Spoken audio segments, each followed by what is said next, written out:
வணக்கம், welcome to rhythms designer. இப்போ வந்து நாங்கள் மிஷின் எம்ப்ராய்டிங் பார்க்க போகிறோங்க. என்ன மாதிரி டிசைன்னா இந்த எம்போஸ் டிசைனுங்க. இந்த டிசைன் தான் நான் இன்றைக்கி போட்டு சொல்லித்தர போகிறேன். இப்போ வந்து காம்புக்கு க்ரீன் கலர்லேயும் இங்கே வந்து நம்ம இந்த மாதிரி ஒரு மல்டி கலரில் ஒரு நூல் எடுத்திருக்கேன், சில்க் த்ரெட்டு. பாருங்கள், உள்பக்கம் வந்து பேப்பர் வச்சு தைக்கணும். பேப்பர் வச்சு நம்ம எம்ப்ராய்டிங் போடணும். இப்போ நம்ம ஃபிக்ஸ் பண்ணலாம் வாங்க. நான் நூல் மாட்டிட்டேன். அடியில் வந்து நார்மல் த்ரெட்டு மாட்டிட்டேன். நார்மல் த்ரெட்டு நம்ம எப்பயும் தைக்கிற த்ரெட்டு மாட்டிட்டேன். மேலே வந்து சில்க் த்ரெட்டு மாட்டிட்டேன். இப்போ வந்து நம்ம வந்து ஃபிக்ஸ் பண்ணிக்கலாம். நான் ஒரு இதே ஷேப்பில் தான் நான் ஒரு ட்ராயிங் பண்ணியிருக்கேங்க. இங்கே பாருங்கள், இந்த மாதிரி ஒரு கத்திரிக்காய் தான் நான் ட்ராயிங் பண்ணியிருக்கேன். அதை வந்து நம்ம இப்போ ஃபிக்ஸ் பண்ணிக்கலாம்.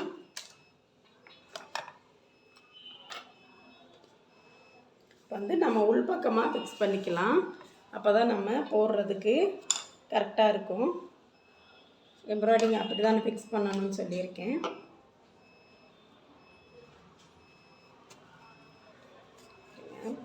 கொஞ்சம் லூஸ் பண்ணிக்கலாம். லூஸ் பண்ணிவிட்டு சேஃபாக வச்சுக்கோங்க. சேஃபாக வச்சுட்டு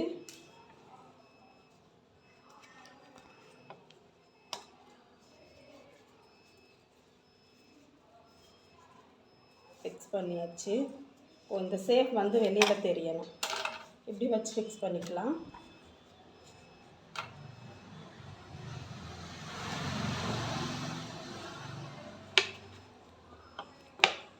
பாருங்கள், ஃபிக்ஸ் பண்ணியாச்சு. நல்லா சென்டரில் வச்சுக்கலாம். சென்டரில் வச்சா தான் நம்ம போட முடியும்.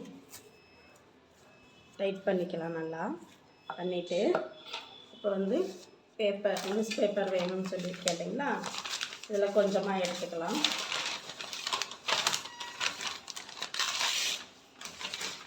ஒரு சேஃபுக்கு நம்ம எடுத்தால் போதும்.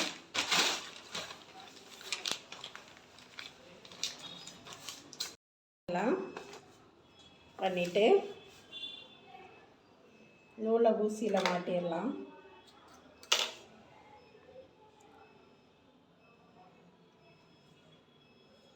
மாட்டிட்டு அடி நூலை நம்ம எடுத்துக்கலாம்.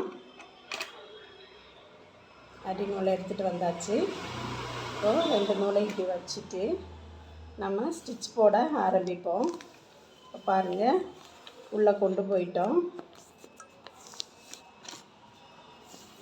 இப்போ நான் இங்கேருந்து ஆரம்பிக்க போகிறேன். எப்படின்னு பாருங்கள். இதுக்கு வந்து நம்ம வந்து 2 ஊசி தேவைங்க. ஒரு ஊசி இருந்தாலே போதும். ஒரு ஊசி தேவை. இந்த மாதிரி ஒரு நீடில் தேவை. இந்த மாதிரி ஒரு பெரிய நீடில் தேவை. அதை வந்து நம்ம இப்போ இங்கே வச்சுட்டு தான் நம்ம அந்த ஸ்டிச்சை போட போகிறோம். இவ்வளோ தான் கவர் ஆகுது. நம்ம கீழே அப்புறமா போட்டுக்கலாம். பாருங்கள், இந்த இடத்துல வச்சுட்டு நம்ம ஸ்டிச்சஸ்ஸு இப்போ போட போகிறோம். இதை நீங்கள் நிறையா ப்ராக்டிஸ் பண்ணி பார்க்கணும். பாருங்கள், இந்த நீடில் சுற்றி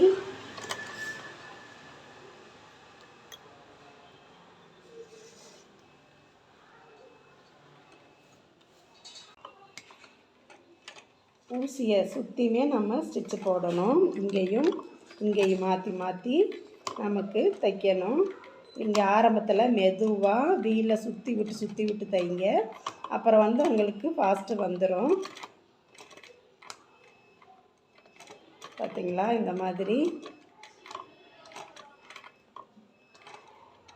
இதே ஸ்டிச்சு தாங்க ஃபுல்லாக. இப்போது இங்கே வரைக்கும் நம்ம இந்த மல்டி கலரில் ஸ்டிச் பண்ணணும். இங்கேருந்து நம்ம க்ரீன் கலருக்கு போயிடணும். க்ரீன் கலர் மாட்டணும். அதுக்கு மட்டும் நான் இந்த ஸ்டிச்சை சொல்கிறேன். நீங்கள் இதே மாதிரி நீங்கள் போட்டு பார்த்தீங்கன்னா சூப்பராக வந்துடுங்க. எந்த ஒரு சேஃபையும் இந்த மாதிரி நீங்கள் போட முடியும். உங்கள் ப்ளவுஸில், சாரியில் குட்டி குட்டியாக ஒரு சேஃப் எடுத்து நீங்கள் ப்ளவுஸில் நெக்கை சுற்றி போடலாம். பாருங்கள், இந்த ஊசியை வந்து ஒரு கொஞ்சம் ஸ்டிச்சு போடுற வரைக்கும் நீங்கள் இதை பிடிச்சிக்கிட்டா போதும். அப்புறம் வந்து உங்களுக்கு சுற்றி நீங்கள் தைச்சா போதும். பாருங்கள், இதை கவர் ஆகிற மாதிரி இப்போ கவர் ஆகிற மாதிரி நீங்கள் பாருங்கள், மல்டி கலர் எடுத்திருக்கேன். இப்போ நம்ம வேகமாக நீங்கள் அடிச்சிங்கன்னா அந்த நீடிலில் வந்து மிஷினோட நீடில் பட்டுச்சுன்னா உடஞ்சிரும். ரொம்ப நெருக்கமாக போடுங்க, அப்போ தான் நல்லாயிருக்கும். நீங்கள் கொஞ்சம் தள்ளி போட்டால் கூட உங்களுக்கு வந்து திரும்ப நீங்கள் ஒரு லைன் கொண்டு போய்க்கலாம்.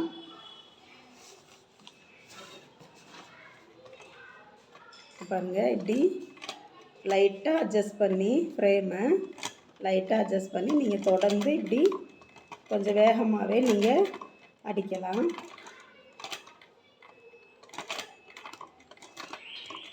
இதே தாங்க லாஸ்ட் வரைக்கும் இந்த ஸ்டிச்சு. நீங்கள் ட்ரை பண்ணி பார்த்தா மட்டும்தான் உங்களுக்கு தெரியும். இப்படி தொடர்ந்து இப்படியே போடணும்.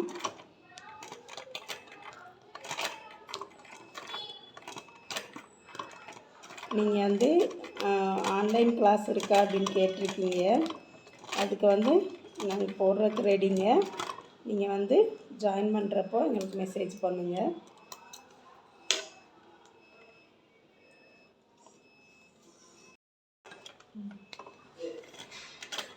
பாருங்கள், இப்படி ஃபுல்லாக முடிச்சிட்டோம்னா நமக்கு அந்த ஃபினிஷிங் வந்துடும்.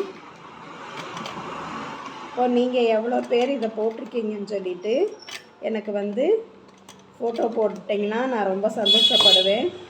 நீங்கள் யாராவது போட்டிருக்கீங்களா?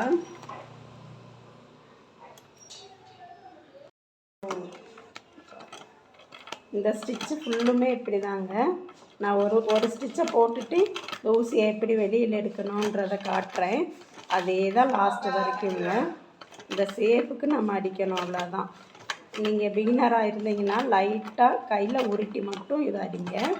அப்புறமா நம்ம வந்து கொஞ்சம் ப்ராக்டிஸ் ஆகிடுச்சுன்னா நீங்கள் படபடன்னு போட்டுடலாம்.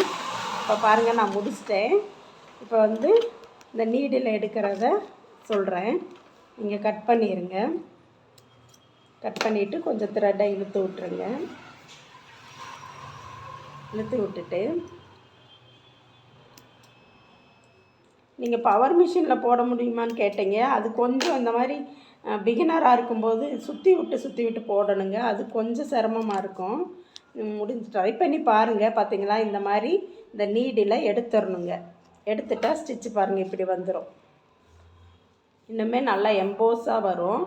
இந்த இடம்லாம் நம்ம நேராக வரும். அடுத்த ஸ்டிச்சு நம்ம இப்படி வச்சுட்டு அடுத்து ஆரம்பிக்க வேண்டியது தான். இப்படி வச்சுட்டு அடுத்த ஸ்டிச்சு ஆரம்பிக்க வேண்டியது தான். பாருங்கள், இங்கே ஆரம்பிக்கிறேன்.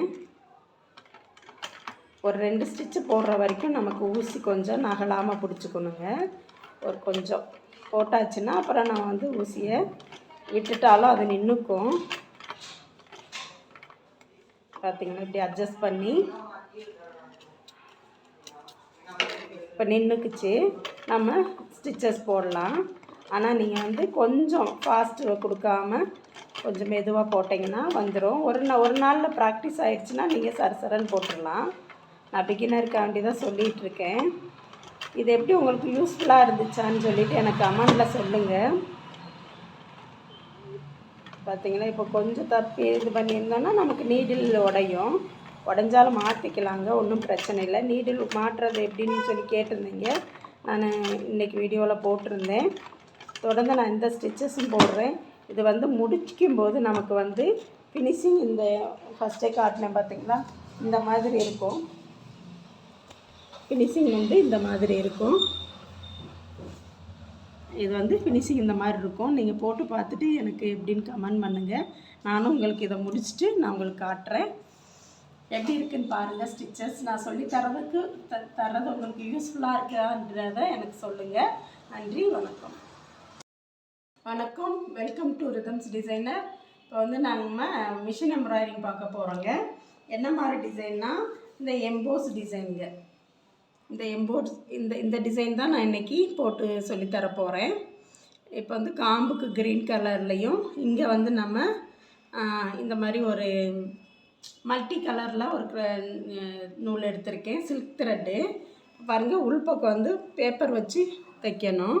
பேப்பர் வச்சு நம்ம எம்ப்ராய்டிங் போடணும். இப்போ நம்ம ஃபிக்ஸ் பண்ணலாம் வாங்க. நான் நூல் மாட்டிட்டேன். அடியில் வந்து நார்மல் த்ரெட்டு மாட்டிட்டேன். நார்மல் த்ரெட்டு நம்ம எப்பயும் தைக்கிற த்ரெட்டு மாட்டிட்டேன். மேலே வந்து சில்க் த்ரெட்டு மாட்டிட்டேன். இப்போ வந்து நம்ம வந்து ஃபிக்ஸ் பண்ணிக்கலாம். நான் ஒரு இதே ஷேப்பில் தான் நான் ஒரு ட்ராயிங் பண்ணியிருக்கேங்க.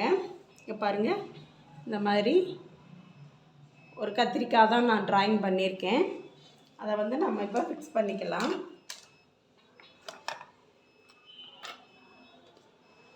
இப்போ வந்து நம்ம உள்பக்கமாக ஃபிக்ஸ் பண்ணிக்கலாம்.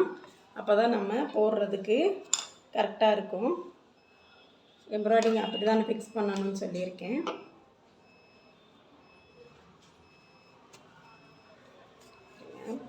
கொஞ்சம் லூஸ் பண்ணிக்கலாம். லூஸ் பண்ணிவிட்டு சேஃபாக வச்சுக்கோங்க. சேஃபாக வச்சுட்டு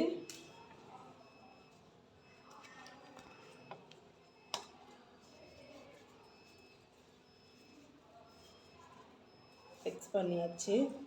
இந்த சேஃப் வந்து வெளியில் தெரியணும். இப்படி வச்சு ஃபிக்ஸ் பண்ணிக்கலாம்.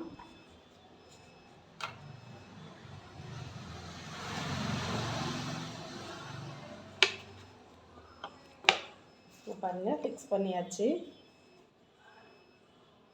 நல்லா சென்டரில் வச்சுக்கலாம்.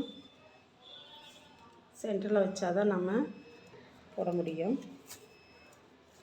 டைட் பண்ணிக்கலாம். நல்லா பண்ணிவிட்டு இப்போ வந்து பேப்பர், நியூஸ் பேப்பர் வேணும்னு சொல்லி கேட்டிங்களா, இதில் கொஞ்சமாக எடுத்துக்கலாம்.